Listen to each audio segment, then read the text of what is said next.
हे everyone, welcome और welcome back to Raksha unplugged. कैसे हैं आप लोग? तो बात करने वाले हैं आज के इस वाले पॉडकास्ट में सुनीता आहूजा के बारे में। उन्होंने हाल में ही मिस मालिनी को एक इंटरव्यू दिया है जहां उन्होंने बहुत सारे चौंकाने वाले खुलासे किए हैं गोविंदा जी को लेकर।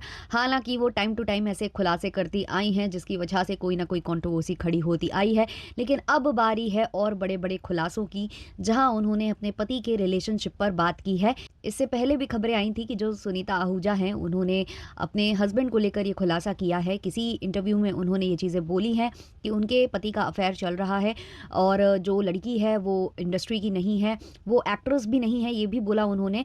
बस वो केवल और केवल फ़ायदा उठा रही है गोविंदा का, ऐसा कुछ वो बोल चुकी हैं। और अब इस इंटरव्यू में भी उन्होंने काफ़ी सारे चौंकाने वाले खुलासे किए हैं। तो सारा कुछ यहाँ हम डिटेल में डिस्कस करेंगे, लेकिन उससे पहले चैनल पर नए हो या अभी तक आपने हमारे चैनल को सब्सक्राइब नहीं किया है तो प्लीज़ सब्सक्राइब करना, बेल बटन पर हिट करना, वीडियो को कर देना अभी से एक लाइक, क्योंकि बाद में आप लाइक करना भूल जाते हो।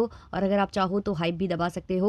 और हाँ, आप में से कितने लोग बॉलीवुड की खबरों में, गॉसिप्स में इंटरेस्टेड हो आप लोग, वो भी मुझे कमेंट सेक्शन में बताना। और हम पॉडकास्ट शुरू करें उससे पहले 2 से 3 गॉसिप्स और मैं यहाँ बताना चाहूंगी। एक खबर निकल कर ये आ रही है एंटरटेनमेंट इंडस्ट्री से कि जो सिंगर बी प्राक हैं उनको लॉरेंस बिश्नोई गैंग से फिरौती की उनसे डिमांड की गई है। 10 करोड़ रुपए उनसे मांगे गए हैं और अगर वो ये नहीं चुकाते हैं तो उनके साथ कुछ भी किया जा सकता है। ये एक बड़ी खबर जो है सामने निकल कर आ रही है। इसके अलावा बात करें धनुष, साउथ के काफ़ी जाने माने एक्टर हैं धनुष, जिनका नाम मृणाल ठाकुर के साथ काफ़ी टाइम से जुड़ता हुआ आ रहा है। उनको लेकर ये खबरें आई थी कि 14 फरवरी को दोनों शादी के बंधन में बंधने वाले हैं और ये जो शादी होने वाली है काफ़ी ज़्यादा प्राइवेट सेरेमनी ये होने वाली है। इसमें कोई भी ज़्यादा शूशा नहीं होगा, ज़्यादा गेस्ट नहीं आएंगे और परिवारजनों के बीच में ये शादी होगी। अब ये खबर कल काफ़ी ज़्यादा वायरल हो रही थी, लेकिन आज इस पर जो है चुप्पी तोड़ी है उनके ही टीम मेंबर्स ने, जिनका कहना है कि मृणाल अभी कोई भी शादी के बंधन में नहीं बनने वाली हैं। जो भी खबरें हैं वो सारी की सारी फेक है, क्योंकि मृणाल इस वक्त काफ़ी ज़्यादा बिजी हैं अपने प्रोजेक्ट्स में। फरवरी में भी उनकी एक मूवी आने वाली है और मार्च में भी उनकी एक तेलुगु मूवी आने वाली है। तो ऐसे में वो मूवीज़ पर ध्यान देंगी या शादी पर, तो अभी ऐसी कोई भी खबरें नहीं है। ये फालतू की जो न्यूज़ है वो सर्कुलेट की जा रही है मृणाल और धनुष को लेकर, ऐसी खबरें इसको लेकर आ रही हैं सामने। और एक और न्यूज़ हम यहाँ ज़रूर डिस्कस करेंगे जो कि है भाई पावर स्टार, भोजपुरी के पावर स्टार पवन सिंह के बारे में। आपने हाल में देखा ही होगा कि पवन सिंह के जन्मदिन के सेलिब्रेशन में काफ़ी ज़्यादा बवाल हुआ था, काफ़ी बड़ी कंट्रोवर्सी खड़ी हो गई थी उनके बिहेवियर को लेकर। लोगों का ऐसा मानना था कि पवन सिंह शराब के नशे में धुत थे क्योंकि वो ठीक से खड़े भी नहीं हो पा रहे थे। और उनके साथ एक महिला नजर आ रही थी, एक एक्ट्रेस नजर आ रही थी जिनका नाम बताया गया महिमा सिंह। उनके कंधे के सहारे ही पवन सिंह पूरी पार्टी में खड़े हुए थे, उनके साथ ही उन्होंने केक कट किया था। इवन उनकी उंगली से वो केक भी खाते नजर आ रहे थे। हालांकि अगर आप उस वीडियो को गौर से देखोगे तो जितने भी लोग थे उनकी उंगली से ही पवन सिंह केक खा रहे थे, लेकिन उस एक्ट्रेस के साथ जो बॉन्डिंग दिख रही थी पवन सिंह की, उसे देखकर सबको ये लग रहा था कि पवन सिंह ने तीसरी शादी कर ली है, क्योंकि वो एक्ट्रेस जो है बिल्कुल नई नवेली दुल्हन की तरह जो अपने मांग है उसको भरकर वहां पर आई हुई थी। और जिस हिसाब से वो क्लोजनेस दिख रही थी उनकी और पवन सिंह की, तो सबको ये लग रहा था कि पवन सिंह और महिमा ने शादी कर ली है। लेकिन अब पवन सिंह ने इस पर अपनी चुप्पी तोड़ी है। पवन सिंह का कहना है कि मेरे काफी ऐसे चाहने वाले हैं जो मेरी शादी करवाते रहते हैं, मेरे कार्ड भी वो लोग छपवा देते हैं, मुझे छपवाने की जरूरत नहीं पड़ती। मेरे जन्मदिन से कुछ दिन पहले ही कार्ड छपना स्टार्ट हो गए थे। तो ऐसा स्टेटमेंट देखकर वो कहीं ना कहीं चुटकी ले रहे हैं और ये चीज़ क्लियर कर रहे हैं कि ऐसा कुछ भी नहीं है, उनकी शादी नहीं हुई है।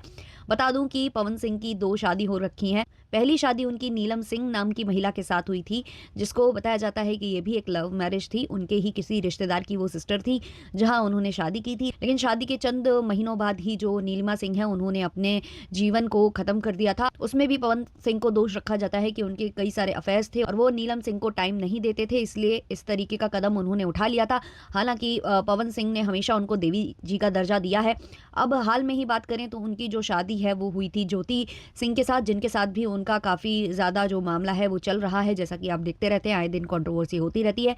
इसके अलावा भी तमाम एक्ट्रेसेस के साथ उनका नाम जुड़ चुका है, जिसमें से एक अक्षरा सिंह भी हैं जिन्होंने तमाम तरीके के आरोप जो है पवन सिंह के ऊपर लगाए थे। चलिए अब आ जाते हैं हम अपने मेन टॉपिक, यानी कि हमारी जो सुनीता मैम है उनके ऊपर, यानी कि बीवी नंबर 1 गोविंदा जी की वाइफ। सुनीता आहूजा, इनका जो इंटरव्यू होता है मिस मालिनी के साथ, स्टार्टिंग में वो ये बोलती हैं कि मैं काफ़ी कुछ 2025 मेरा उतना खास नहीं गया क्योंकि मैं काफ़ी कुछ मीडिया में सुन रही थी, जिसमें एक सवाल तो बनता है कि मीडिया में खबरें आई कहाँ से? मीडिया ने ये सब डिस्कस करना स्टार्ट क्यों किया? क्योंकि खुद सुनीता जी कई जगह पॉडकास्ट दे रही थी, कई जगह इंटरव्यूज़ दे रही थी, जहाँ वो अपने रिश्तों के बारे में खुलकर बात कर रही थी। उन्होंने ही बताया कि वो और उनके पति अलग रहते हैं, जो गोविंदा हैं वो अलग रहते हैं, जो सुनीता जी हैं वो अपने बच्चों के साथ फ्लैट में रहती हैं। बहुत सारी बातें खुद सुनीता जी ने अलग-अलग इंटरव्यूज़ में की हैं, जिसके बाद से लोगों ने ये अटकलें लगानी स्टार्ट की और फिर इनके पीछे लोग काफ़ी ज़्यादा लग गए और काफ़ी सारे रूमर्स फिर निकल कर आने लगे और फिर कोर्ट से भी कुछ चीज़ें सामने आई कि इन्होंने लीगल नोटिस निकाला था गोविंदा जी के लिए, इन पर केस करने की बात हुई थी और खुद इनके मैनेजर, जो गोविंदा जी के मैनेजर हैं शशि सिन्हा, उन्होंने भी इन सब चीज़ों पर अपनी प्रतिक्रिया रखी थी, जिससे काफ़ी चीज़ें क्लियर हो गई थी। तो शुरुआत करने वाली कहीं ना कहीं सुनीता जी ही थी, जिसकी वजह से ये पूरा जो मामला है वो ऑडियंस के और मीडिया के निगाह में आया। अब बात करते हैं कि सुनीता ने और क्या क्या कहा है गोविंदा जी को लेकर। सुनीता का कहना है कि गोविंदा जो है वो 63 साल के हो चुके हैं और वो अब इस उम्र में ये जो बहके हैं ये बहुत गलत बहके हैं। जो लड़कियां होती हैं आजकल, उनकी ना शक्ल होती है ना सूरत, और वो आ जाती हैं इंडस्ट्री में काम करने, हीरोइन बनने, और जब उनका खर्चा पानी नहीं चलता है या उनको कोई काम नहीं मिलता है तो वो ढूंढती हैं शुगर डैडी, और ऐसे ही ये लड़कियां जो है फायदा उठाती हैं। और गोविंदा को ये बातें नहीं समझ में आ रही हैं। गोविंदा को इस उम्र में अपनी बेटी की शादी करनी चाहिए, बेटी के लिए उन्हें एक अच्छा रिश्ता देखना चाहिए, पर वो पता नहीं कहाँ लगे हुए हैं। और इस पर उन्होंने पूरा दोष जो है अपने परिवार और करीबी जनों पर डाला है। सुनीता का कहना है कि ये परिवार ही है जो ये सब कराता है, या फिर करीबी जो आपके होते हैं वो ये सब कराते हैं। और आगे सुनीता ने कहा कि जिस दिन मैं पकड़ लूंगी उस दिन मैं छोड़ूंगी नहीं, मैं नेपाल की हूँ। और कुछ तो उन्होंने कहा, शायद कटार को लेकर वो कुछ बोल रही थी, वो मैं निकाल लूंगी, क्योंकि वहाँ की जो लड़कियां होती हैं वो अलग होती हैं और उनका एक तलवार जैसा कुछ होता है अस्त्र, उसको वो निकाल लेंगी, ये भी उन्होंने कहा। और उन्होंने ये भी कहा कि दुर्गा का रूप मुझे धारण ना करना पड़ जाए, इस तरीके की वो धमकियां देती भी नजर आई हैं। साथ ही साथ उन्होंने बेटे के करियर को लेकर भी कहा कि गोविंदा एक अच्छा बाप बिल्कुल भी नहीं है। मैं उससे पूछती हूँ कि तू बाप है या क्या है, एक्चुअली वो ऐसे ही बोलती हैं, तू तड़क करके ही वो हमेशा गोविंदा से बात करती आई हैं और उनका यही नेचर है जो काफी लोगों को पसंद भी आता है। उन्होंने कहा कि गोविंदा का जो बेटा है यशवर्धन, उसने कभी भी गोविंदा से एज अ रिस्पेक्ट या जो भी शर्म, जो भी आप कह लो, उसने कभी नहीं बोला कि मेरे लिए बात कर लीजिए या मुझे कहीं लॉन्च करवा दीजिए या किसी बड़े डायरेक्टर प्रोड्यूसर को मेरा नाम सुझाव दीजिए, ऐसा कुछ उसने कभी नहीं कहा। लेकिन गोविंदा ने भी कभी सामने से ये कोशिश नहीं की कि वो अपने बच्चों के करियर में उनको हेल्प करे। अब आप देखो, जैसे अमिताभ बच्चन हैं जिन्होंने अपने बेटे के करियर को टाइम दिया, सुनील शेट्टी अपने बेटे के करियर को सपोर्ट करता है, और यहाँ से जो है जैकी श्रॉफ भी अपने बेटे को सपोर्ट करते हैं, शाहरुख खान जो है आर्यन को सपोर्ट करते हैं, तो गोविंदा क्यों नहीं? तो ये सारे सवालात जो है खड़े किए हैं सुनीता आहूजा जी ने। अब भाई सुनीता जी जितनी बातें कर कर गई हैं उससे कहीं ना कहीं ये चीज़ें साफ हो रही हैं कि गोविंदा बहके ज़रूर हैं।